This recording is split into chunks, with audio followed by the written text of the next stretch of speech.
Halo, salam. Oh, Mbak Dewi. Silakan Iya, masuk, Mbak.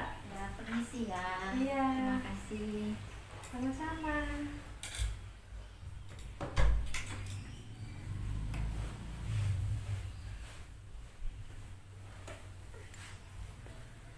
Mari, Mbak, masuk. Silakan duduk. Oh iya Mbak, permisi ya. Iya, Terima kasih Mbak sebelumnya. sama-sama. Maaf ini saya pakai masker, saya batuk. Nggak apa-apa kok. Mbak Dewi, bagaimana kabarnya?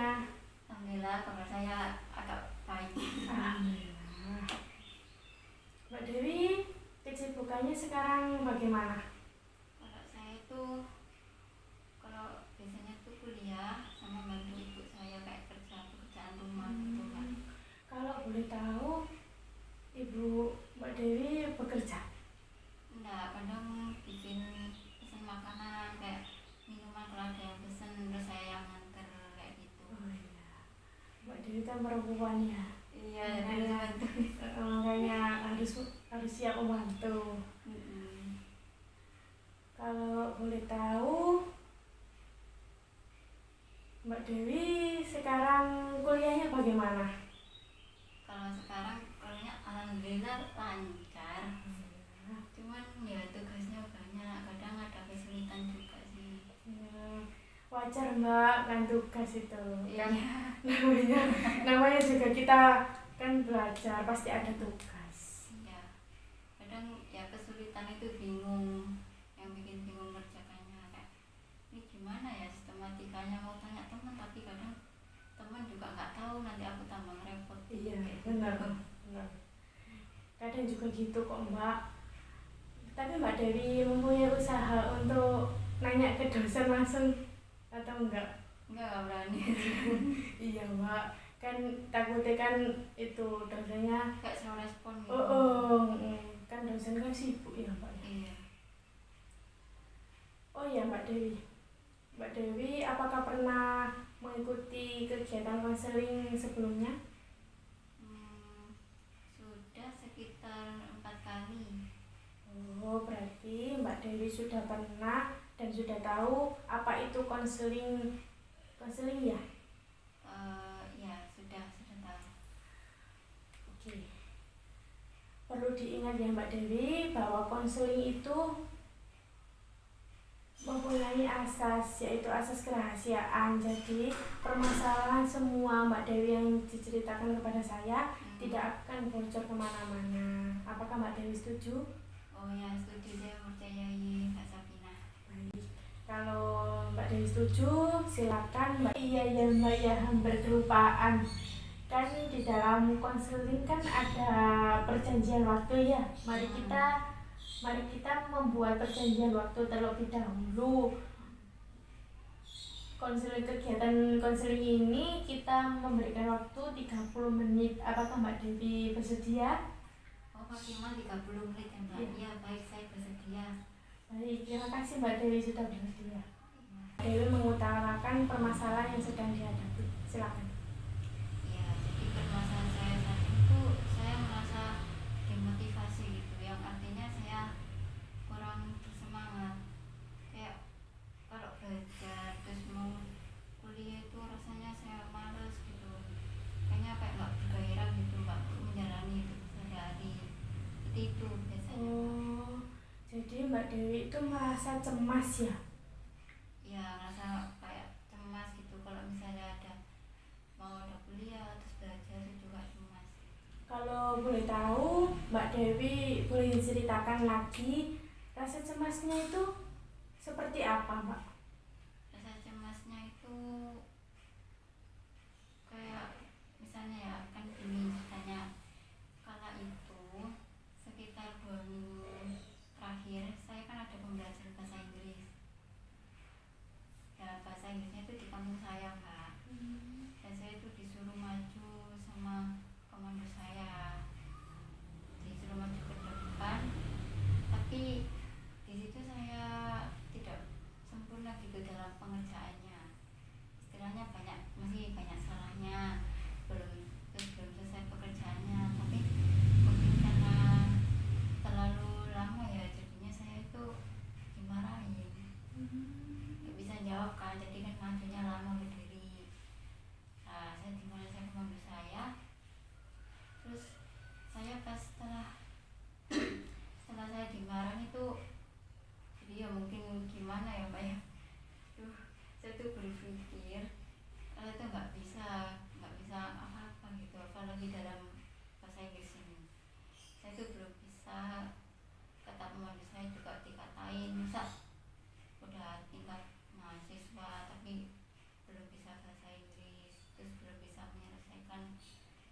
persoalan bahasa Inggris yang segampang ini gitu Mbak. Saya tuh merasa saya itu nggak bisa gitu loh. Oh, jadi Mbak Dewi itu merasa cemas itu dalam peristiwa itu ya Mbak ya? Iya benar begitu Mbak, saya cemasnya dalam peristiwa seperti itu. Apakah peristiwa itu apa? Tidak merugikan bagi Mbak Dewi? Sebenarnya nggak merugikan, cuman ya cuma saya dibilang sama pemandu saya itu loh, masa tingkat mahasiswa kok nggak bisa, nggak enaknya gitu. Kalau kalau apa? Kalau pemandu Mbak Dewi kan mengatakan bahwa Mbak Dewi itu nggak bisa. Emangnya kalau Mbak Dewi bisa itu pemandu Mbak Dewi ngapain? Kalau saya bisa bahasa Inggris pastinya pemandu saya nggak mungkin mengatakan saya kalau misalnya masa sudah tingkat mahasiswa tapi kok belum bisa bahasa Inggris dengan baik, terus masa udah tingkat mahasiswa nggak bisa menyelesaikan persoalan yang segampang itu. Tapi karena saya nggak bisa jadi dikatain kayak gitu. Begitu. Ya. Jadi Mbak Dewi di sini merasa rendah diri karena tidak bisa menjawab soal di depan oleh pemandu Mbak Dewi seperti itu ya Mbak? Iya lebih tepatnya begitu Mbak, saya merasa rendah diri karena tidak bisa bahasa Inggris itu tadi. Saya merasakan apa yang Mbak Dewi rasakan sendiri, pasti ini sangat sulit ya Mbak Dewi. Iya saya kesulitan sekali Mbak menghadapi permasalahan ini. Nah, saya mau nanya kepada Mbak Dewi mengenai tujuan untuk kedepannya bagaimana? Tujuannya Mbak Dewi? Kalau tujuan yang saya inginkan ke depannya itu saya tidak mau merasakan kayak gini lagi Mbak. Saya nggak mau merasakan cemas ketika saya tidak bisa bahasa Inggris saat mengerjakan soal-soal dari pemandu saya pas di depan itu. Nah, benar apa yang dikatakan Mbak Dewi. Saya juga setuju tentang tujuan yang Mbak Dewi harapkan. Kalau begitu, saya mau membantu Mbak Dewi. Apakah Mbak Dewi setuju? Iya saya setuju dan saya sangat berterima kasih Mbak Sapina sudah membantu saya. Tapi saya harus bagaimana ya? Baik.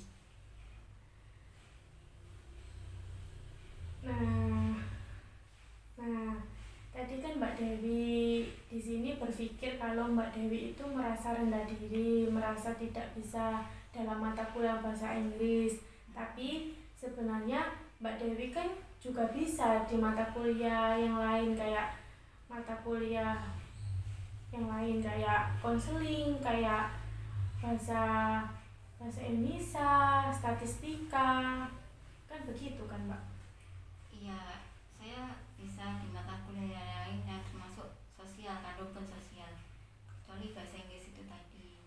Nah kayak kalau pelajaran kayak IPS, terus kayak pelajaran BK pribadi sosial, terus pelajaran BK belajar itu saya masih bisa. Tapi kalau kayak bahasa Inggris terus rumpun matematika kayak hitung menghitung itu saya nggak bisa, kurang mampu saya. Iya Mbak, kan setiap orang kan pasti mempunyai kelebihan dan kekurangan. Tapi Mbak Dewi nggak boleh putus asa, kan nggak ada salahnya kan Mbak ya? Apa nggak bisa pelajaran ini? Masa nggak bisa pelajaran ini Mbak Dewi akan nggak bisa bernafas, kan nggak gitu kan Mbak? Enggak benar begitu sih, cuman gimana ya, yang permasalahan itu kok saya disuruh maju itu loh, masih takut pas bahasa Inggris itu tadi. Soalnya kan gini ya, semua orang kan punya keahlian di bidang masing-masing, masa nggak mungkin. Pasti biasanya misalnya gini, saya ahli di bidang sosial kayak BK belajar, BK pribadi sosial,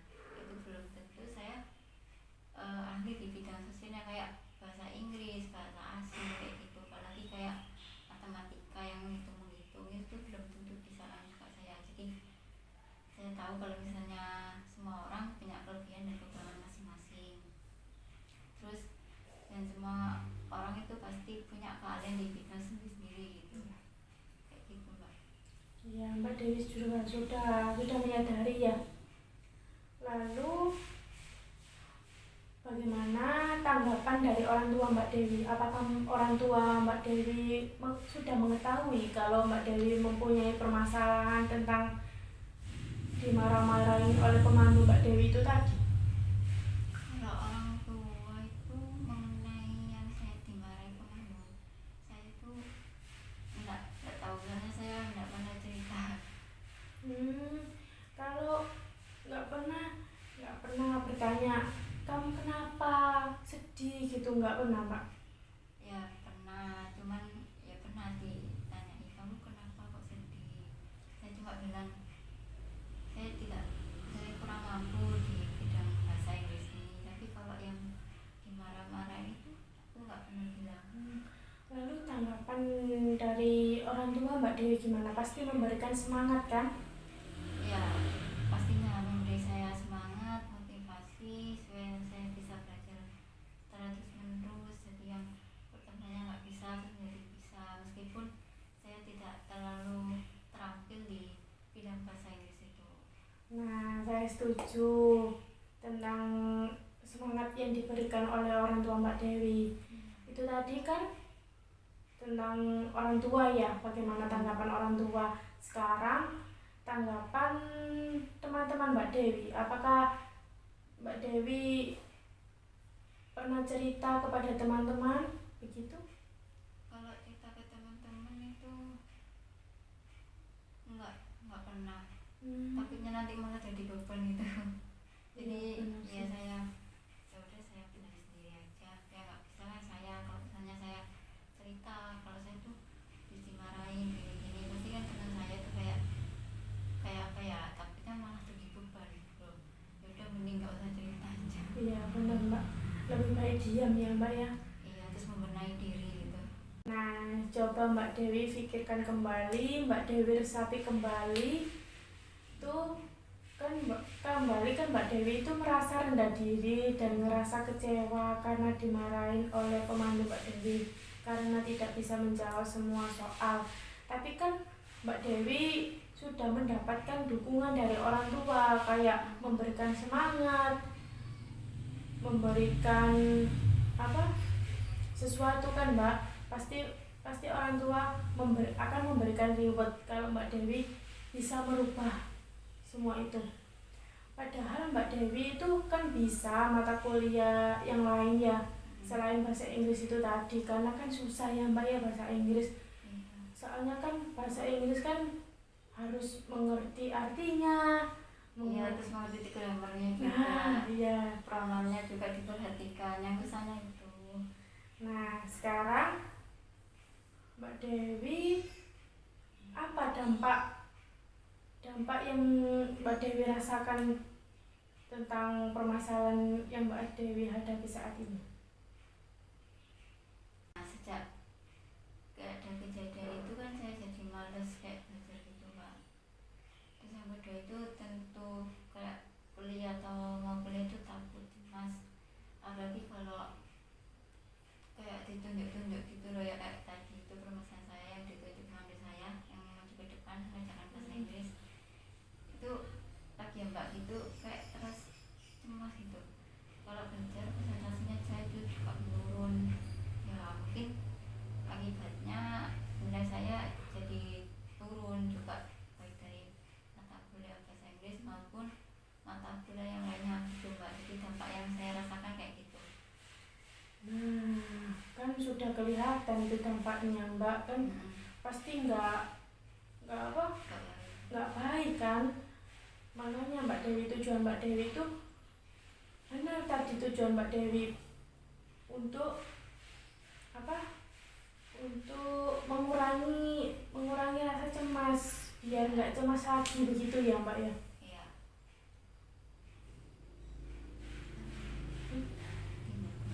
Lalu tindakan apa yang sudah Mbak Dewi usahakan dalam mengatasi permasalahan saat ini? tindakan yang sebaiknya saya yang harus lakukan itu ya gimana ya, kalau menghilangkan rasa itu apakah saya malu, saya ya nggak menurunkan rasa malu saya tidak malu seperti itu. Kayak misalnya disuruh maju ya nggak tadi maju terus disuruh ngerjakan saya nggak bisa, tuh rasa malu saya juga muncul, jadi kayak campur aduk gitu ya, cemas ya malu dilihatin teman-teman. Ya kalau misalnya di dalam ruangan itu cuma saya sih saya nggak bakal malu. Nah malunya saya tuh udah disuruh maju terus nggak bisa ngerjakan, terus rasa malu saya muncul karena kayak teman-teman dilihatin. Jadi double ya Mbak ya. Iya, mengganggu banget. Kalau nggak bisa ngerjain sih bisa ya Mbak ya, bisa kayak dibantu pemandu ya.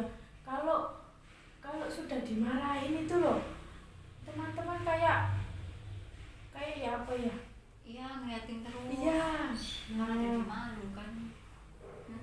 tapi kan itu apa, teman-teman Mbak Dewi kan apa haknya mereka kan mempunyai mata, tapi kan Iya. apa, dari omongan tadi Mbak Dewi kan tidak terjadi apa-apa sih, terjadi apa-apa kayak Mbak Dewi itu gini-gini kan enggak kan Mbak ya. Enggak, saya enggak begitu. Cuman ya yang jadi utamanya itu karena saya dimarahinnya itu. Saya cemasnya ya itu tadi Mbak. Kan ngomong apa lagi. Nah itu bisa menjadi. Nah, itu bisa menjadi salah satu bagaimana tindakan Mbak Dewi. Jadi Mbak Dewi itu malu saat itu saja, tapi itu kan bisa menjadi proses Mbak Dewi untuk bisa lebih baik di dalam mata kuliah bahasa Inggris dengan cara tadi ya Mbak ya. Mbak Dewi mengatakan bahwa Mbak Dewi harus bisa menurunkan rasa malu Mbak Dewi akibat kejadian itu. Terus setelah itu kan teman-teman Mbak Dewi pasti akan terbiasa dengan kejadian yang lalu-lalu. Jadi lebih meningkatkan semangat Mbak Dewi dalam belajar bahasa Inggris. Coba sekarang dari tindakan Mbak Dewi, apa rencana Mbak Dewi agar bisa menambah semangat setelah menurunkan tingkat rasa malu Mbak Dewi? Jadi gini Mbak, jadi selain saya menurunkan rasa malu saya juga harus meningkatkan motivasi dan semangat bahasa saya gitu. Itu harus jelas karena kita sebagai mahasiswa itu kan harus akan ilmu ya Mbak ya. Saya mau tanya lagi, Mbak Dewi kan mengatakan apa harus rajin belajar. Kalau boleh tahu nih Mbak ya, bagaimana cara belajar Mbak Dewi yang Mbak Dewi inginkan? Kalau cara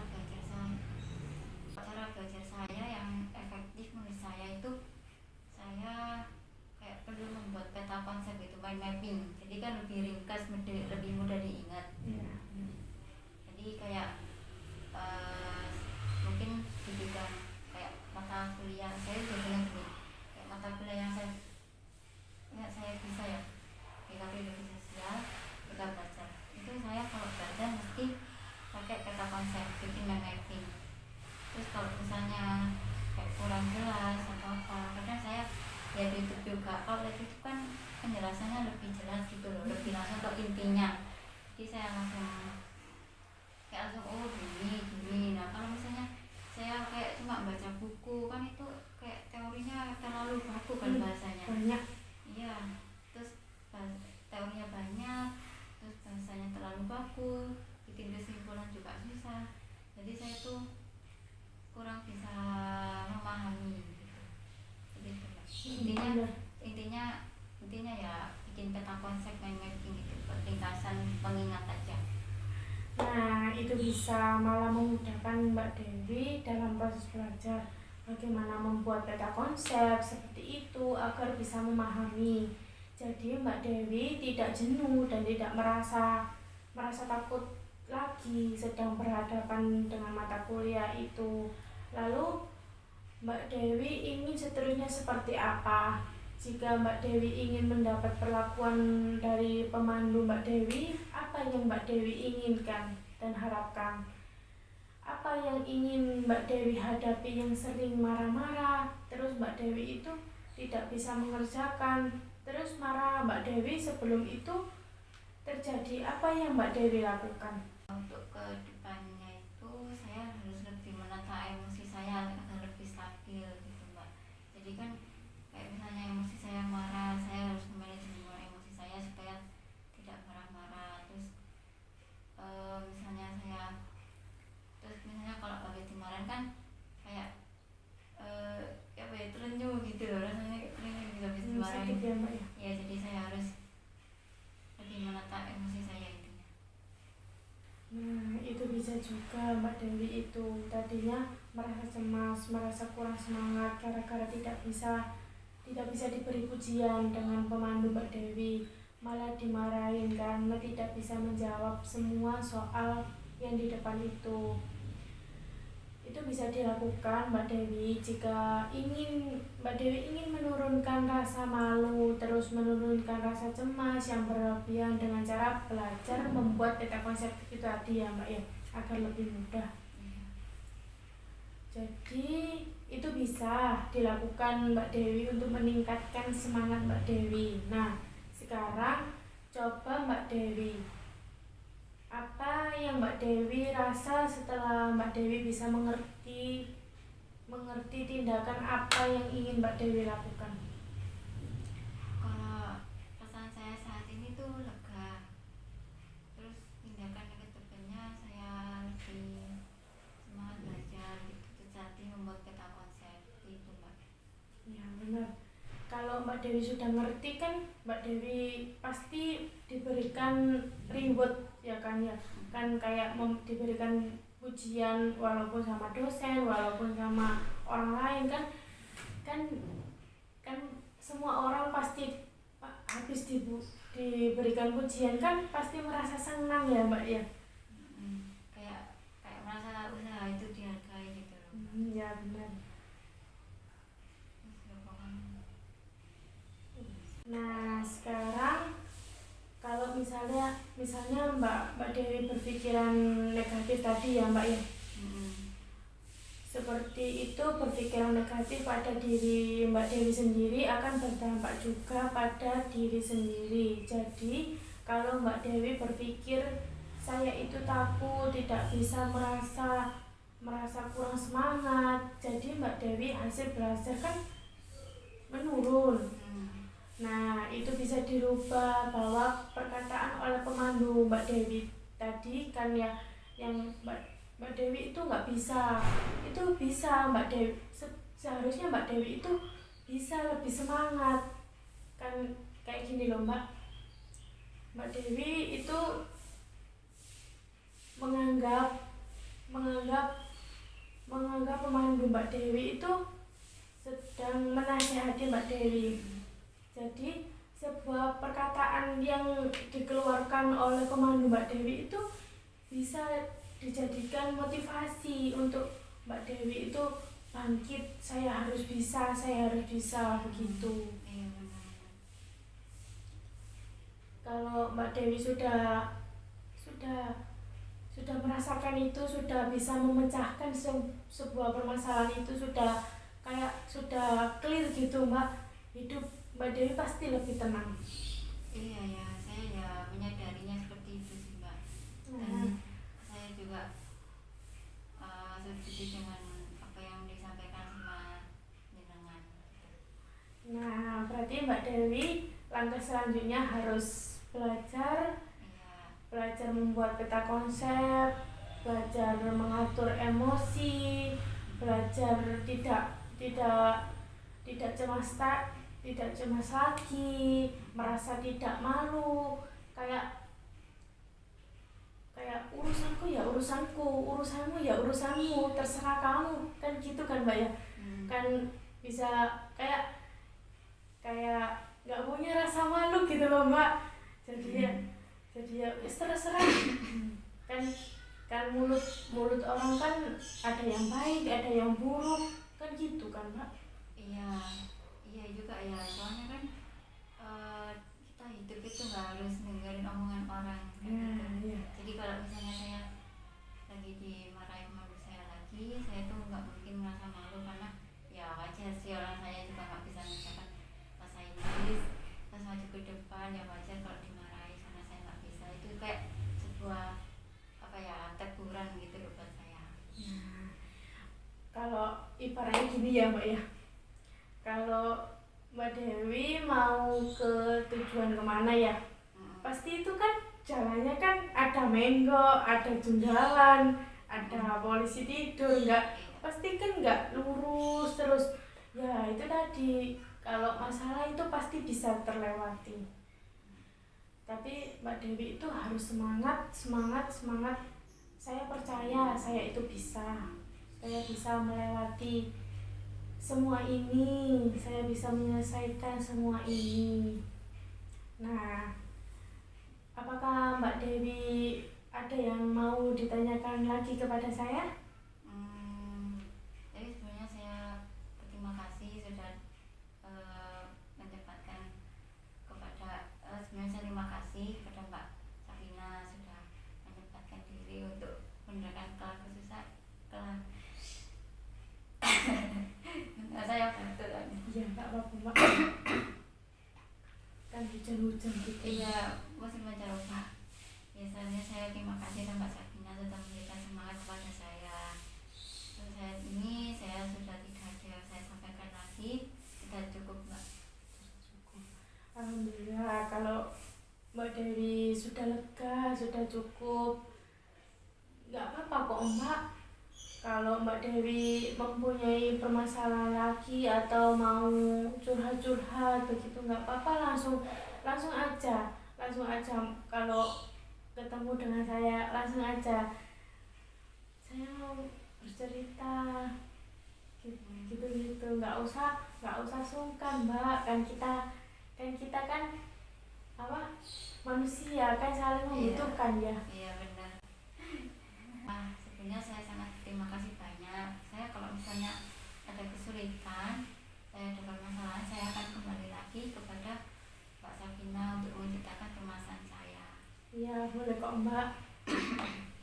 Boleh diingat kembali ya Mbak ya.